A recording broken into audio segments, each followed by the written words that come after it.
Hey, Boomer. Hey, good morning. Hey, good morning, Victory Monday. Are we not getting used to this or what? That is 9 in a row for this Patriots team, although this one may have been costly, Boomer. Yeah, I know. Injuries are going to crop up from time to time. That the good news is that I'm reading a couple of these injuries are not that significant, and guys like Will Campbell should be back. But yeah, yesterday was the mass unit for sure. It wasn't a pretty game, but again, it's just win, baby, in the NFL, and just win any which way that you can. So whether it be through interceptions, touchdown passes, solid running game. I thought it was going to be a bigger blowout, but you got to give the Bengals some credit at least. But you're sitting here at 10-2 right now. I don't know how many people thought this was even going to be possible. And, they got an extra day, and they got the Giants, and I think they're probably going to see Jaxson Dart Monday night. You surprised to see Zach Taylor punt the ball away down 7 there at the end of the game? Yeah, I don't. So there's a lot of coaching decisions going on right now, Greg Hill, in the NFL that don't make a lot of sense to me. Now, I know there are teams that are playing with these losing records, and they probably feel like they are out of the playoffs. And by the way, the Giants are officially eliminated, so they are the first team eliminated. All right. I would say that whether it be the aggressive nature of Aaron Glenn or Mike Kafka down here or Dan Campbell or even yesterday with Zach Taylor, nothing surprises me anymore in the NFL. Boomer, on that topic, were you surprised that Steichen and the Colts punted it on 4th and 3? I know they were on the Kansas City 40 or so, but punting the ball to Mahomes in that situation seemed foolish. Yes. Well, so again, I always say this, that if I were a coach, and I think most coaches try to do this, and then sometimes plans go foobar on them, which is what football is known for. But I always think, like, who am I playing? Where am I playing them? And in what conditions are we playing? So if I go into Kansas City, I know even though they are struggling offensively and they haven't been scoring a lot of points, this could be the game where all of a sudden Patrick Mahomes loses his mind and goes on to beat us and has a huge game. So therefore, part of my defensive game plan is going to be going for it on 4th down, especially to stem the tide of momentum that changed in this game. So yes, so Shane Steichen, I would say, made a mistake, but it's because of what the outcome of that decision was that helped lead Kansas City to the victory. It's almost like yesterday the Giants could have kicked the field goal towards the end of the game, gone up 6, and most likely would have won the game had they kicked the field goal. But I know what Mike Kafka is doing. He's saying, we're playing Detroit. They're probably going to go for it, or they would have to go for it if we were up by 6 on 4th down, and we may end up giving a touchdown and losing the game that way, as opposed to allowing Detroit to get into field goal range to tie it, to put it into overtime. So the coaching decisions, because of the way that some of these games have turned out, make you really scratch your head as a football fan and somebody who's been watching this game for years. Boomer, Drake didn't look as sharp as he usually does in the beginning of this one. Soaring passes, the interception. What was going wrong in your opinion, and how was he able to fix it? He's a human being, Courtney, and they're all going to have tough games. There's going to be tough times. The good news, and I always say this, is that if you have a team that wins late in games, that's a really good attribute to have. If you have a team that can win despite a quarterback not being as sharp as, that's another great attribute to have. It shows what you have is you have a full-on team and people are participating. Even when the great Tom Brady was there, think about how many key defensive plays were made, or how many great catches were made, or how, in some games Corey Dillon would take over and run through people. So, I think that's what the Patriots are. The characteristics that they are showing through this 9-game winning streak, the fact that they have 10 wins, the way they're winning. Some games are pretty, other games aren't so pretty, but I can tell you that Mike Vrabel looks at that and says, we've won 9 in a row. I am happy. We are the inside track for the number 1 seed in the AFC, and that's exactly all you can ask for. As long as we're talking about them, let me get this week's Drake take from you, brought to you by your New England Chevy dealers. Together, let's drive. Did you like the way Drake handled everything this week with Cam Newton, Stephen A? I know I think he said the only person he recognizes on television football coverage-wise is Boomer Esiason. Hey, he should, because Boomer Esiason is one of his biggest fans. I don't know. I have no idea. I don't know if they, we talked about it down here, by the way, just the disdain that they seem to have for him for some reason. And I'm not really sure why. To me, the performance speaks for itself. The personality after games speaks for itself. the way he's carried himself. You couldn't. That's exactly how you want an NFL quarterback. You're going to end up investing hundreds of $millions into. This is the exact type of guy you want. So I thought Drake handled it in a very mature manner. We were down here saying that, how egotistical of those guys to say that, Drake doesn't watch their show. I mean, he's working, guys. He's effing working. That's why his team is winning 10 games. Exactly. I said the same thing. Yeah. I think it's because he didn't realize First Take was the #1 rated show in all of sports history. Yes, yeah. Well, in their eyes it is, not in mine. Exactly. When you look at a win like yesterday, what does that say to the rest of the league about the New England Patriots? So it's really interesting. I think because we talk about this every Monday morning, are really high on the Patriots, the way they're winning, the impressive nature of the younger players, making impact on this team, the rookies, the guys that, when you draft them, you're hoping that somewhere along the line, maybe special teams, they can make plays. The amount of money they spent on free agency this offseason on that defensive line,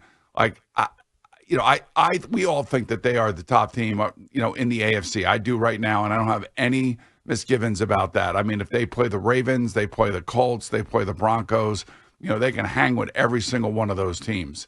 The big question will be if Kansas City does make it to the playoffs, and they may, they're going to be a pain in the ass. They're just going to be a pain in the ass. And the same thing can be said about the Buffalo Bills, just simply because of their two quarterbacks and their experiences that they have had over the last 7 years. So this is where the Patriots lose out a little bit. It's the experience part of it. But the home games at Gillette are really going to be tough to beat them, I'm telling you. And I love the way that they are a physical football team first. They and the Rams are really physical football teams first and foremost. And you got to be able to run the ball in the NFL. And even when you don't have your best running game, if you can win with a quarterback that's off just a little bit, that tells me that team's a really good, solid football team that's going to be. These injuries, they got to get over some of this stuff, especially some of their key players that suffered those injuries yesterday. But, I still think they are on their way to the #1 seed in the AFC.